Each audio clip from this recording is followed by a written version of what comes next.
Salam dan bahagia. Menjadi guru adalah impianku sedari dulu. Layaknya sebuah lilin yang rela terbakar habis untuk sekedar menerangi. Perkenalkan, nama saya Adi Suhandi. Saya adalah guru matematika di SMP Negeri 21 Depok.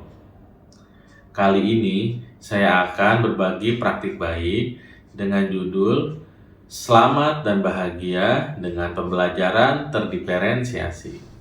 Manusia adalah makhluk Tuhan yang paling sempurna karena diberi nikmat berupa akal pikiran. Akal pikiran inilah yang akan menuntun seorang manusia untuk mencapai keselamatan dan kebahagiaan. Salah satu cara mensyukuri nikmat Tuhan berupa akal pikiran ini adalah dengan belajar. Belajar adalah berbagai kegiatan yang dilakukan manusia untuk menyempurnakan akhlak, menambah pengetahuan dan keterampilan agar dapat menjalankan kodrat-kodratnya secara benar, yakni meyakini adanya Tuhan, menjadi pemimpin di bumi, bersih hati, pikiran, badan, dan pakaian serta lingkungan, dan senantiasa menjadi pribadi baik, menebarkan kebaikan dan mengingatkan pada kebaikan. Namun, dewasa ini makna belajar menjadi semakin sempit karena para murid memiliki mindset bahwa belajar itu hanya mempelajari mata pelajaran yang ada di sekolah, terjadi di ruang kelas, dan harus ada gurunya. Padahal makna belajar lebih luas daripada itu. Suka atau tidak suka, mau tidak mau, sadar atau tidak sadar, kegiatan belajar terjadi kapanpun dan dimanapun. Dan belajar bukan hanya sekedar materi pelajaran yang ada di buku pelajaran. Lebih dari itu, belajar adalah mempelajari tentang cara menjalani kehidupan sesuai dengan kodrat dan kebutuhan sebagai makhluk Tuhan. Disinilah tugas seorang guru untuk mendidik, mengajar, agar murid kembali pada fitrahnya menjadi manusia pembelajar. Seorang guru pun harus memastikan proses belajar yang berlangsung bersifat pedagogik, bukan demagogik. Untuk itu, seyogyanya seorang guru harus mampu merancang program atau pembelajaran yang menumbuh kembangkan murid agar memiliki karakter profil pelajar Pancasila dan menjadi pembelajar sepanjang hayat. Karena hanya dengan pendidikan dan pengajaran yang baiklah, seorang murid dapat menuju kebahagiaan dan keselamatan. Zaman terus mengalami perubahan yang dinamis. Ilmu pengetahuan dan teknologi berkembang begitu pesatnya, yang mengakibatkan perubahan-perubahan, tak terkecuali pola pikir dan pola hidup pada seorang manusia. Murid-murid kita pun tak luput dari perubahan-perubahan itu. Misalnya, ada murid-murid kita yang semakin termotivasi untuk belajar, bergaul dengan berbagai suku dan bangsa-bangsa di belahan dunia melalui akun sosial media karena mudahnya mengakses ilmu pengetahuan dan teknologi. Namun, tak jarang pula ada murid yang menjadi malas karena cenderung menyukai hal instan, malas bergerak karena asik dengan gadgetnya, dan malas untuk bersosialisasi dengan lingkungan. Untuk itulah, dalam dinamikanya, seorang guru harus bisa beradaptasi terhadap perubahan-perubahan zaman, serta perubahan-perubahan pola pikir dan pola hidup muridnya. Guru harus senantiasa berefleksi dan mengembangkan kompetensi-kompetensinya, agar dapat melakukan pendidikan dan pengajaran yang sesuai dengan kebutuhan murid, kodrat alam dan kodrat zaman, serta mampu menumbuhkan budi pekerti. Semua itu semata-mata dilakukan agar seorang guru mampu menjalankan amanahnya untuk menuntun murid-muridnya mencapai keselamatan dan kebahagiaan. Dalam melakukan pendidikan dan pengajaran, seyogyanya seorang guru harus berorientasi pada murid, dan murid. Salah satu cara yang dapat dilakukan adalah dengan melakukan kegiatan pembelajaran terdiferensiasi. Pembelajaran terdiferensiasi merupakan salah satu ciri khas kurikulum Merdeka saat ini.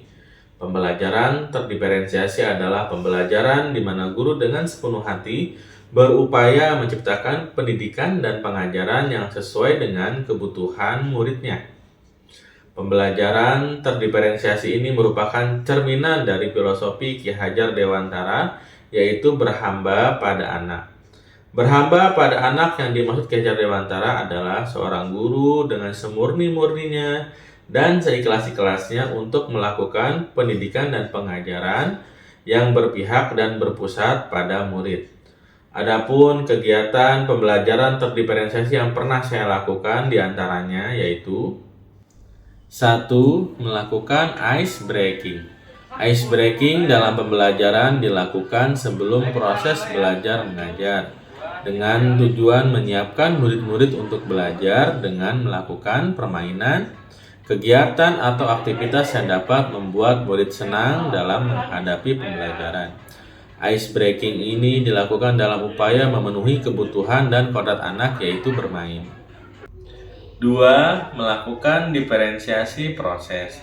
Diferensiasi proses yang pernah saya lakukan adalah berupaya memenuhi berbagai gaya belajar murid dengan menerapkan problem based learning atau PBL, membuat LKPD berbentuk komik, dan meminta beberapa murid memerankan peran-peran yang ada di komik tersebut.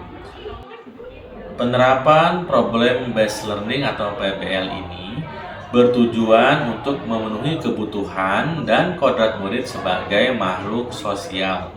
LKPD berbentuk komik untuk memenuhi kebutuhan murid dengan gaya belajar visual dan bermain peran untuk memenuhi kebutuhan murid dengan gaya belajar audio dan kinestetik. 3. Melakukan klinik belajar. Kegiatan klinik belajar yang saya lakukan adalah memfasilitasi murid-murid yang belum mahir dalam melakukan perhitungan-perhitungan dasar berupa penjumlahan, pengurangan, perkalian, dan pembagian. Klinik belajar yang saya lakukan ini bertujuan untuk memenuhi kebutuhan numerasi dasar murid. 4. Membentuk Math Club. Math Club adalah komunitas belajar yang saya bentuk dengan murid-murid yang senang akan belajar matematika. Math Club ini menitikberatkan pada filosofi Ki Hajar Dewantara, yaitu setiap orang adalah guru dan setiap tempat adalah sekolah. Murid-murid yang tergabung dalam Math Club ini diharapkan dapat menjadi tutor bagi teman-temannya di kelas. Math Club ini bertujuan untuk memenuhi kebutuhan minat murid pada pelajaran matematika. Dari pembelajaran terdiferensiasi yang telah saya lakukan, dampaknya adalah pembelajaran menjadi lebih menyenangkan. Hal ini dapat dilihat dari bertambahnya murid yang menyukai matematika dan banyaknya yang menyukai menjadi tutor sebaya di tiap kelas yang saya ajar. Hasil belajar matematika murid pun menjadi semakin meningkat. Padahal sebagaimana kita ketahui, untuk membuat murid menyukai matematika saja cukuplah sulit, karena mengingat matematika masih merupakan salah satu pelajaran yang tidak disukai sebagian besar murid. Karena sebagaimana ajaran Ki Hajar Dewantara, yaitu salah satu ciri murid merdeka adalah murid yang berbudaya. Kemudian saya pun kedepannya berencana membentuk komunitas suka belajar dengan berkolaborasi dengan para murid untuk membuat konten yang mampu menampung berbagai bakat dan minat para murid secara lebih luas, bukan hanya sekedar pada pelajaran matematika saja. Terakhir, saya akan lebih sering mendoakan yang terbaik untuk murid-murid saya. Karena salah satu kebutuhan murid adalah didoakan yang baik-baik oleh gurunya. Semoga semua pendidikan dan pengajaran yang saya lakukan dapat menuntun murid-murid saya menggapai keselamatan dan kebahagiaan. Sungguh, keberhasilan suatu pendidikan dan pengajaran yang saya lakukan bukanlah semata-mata hanya karena hasil jerih payah saya, melainkan pertolongan dan kemudahan yang diberikan Tuhan. Demikian praktik baik yang bisa saya sampaikan. Terima kasih, salam dan bahagia.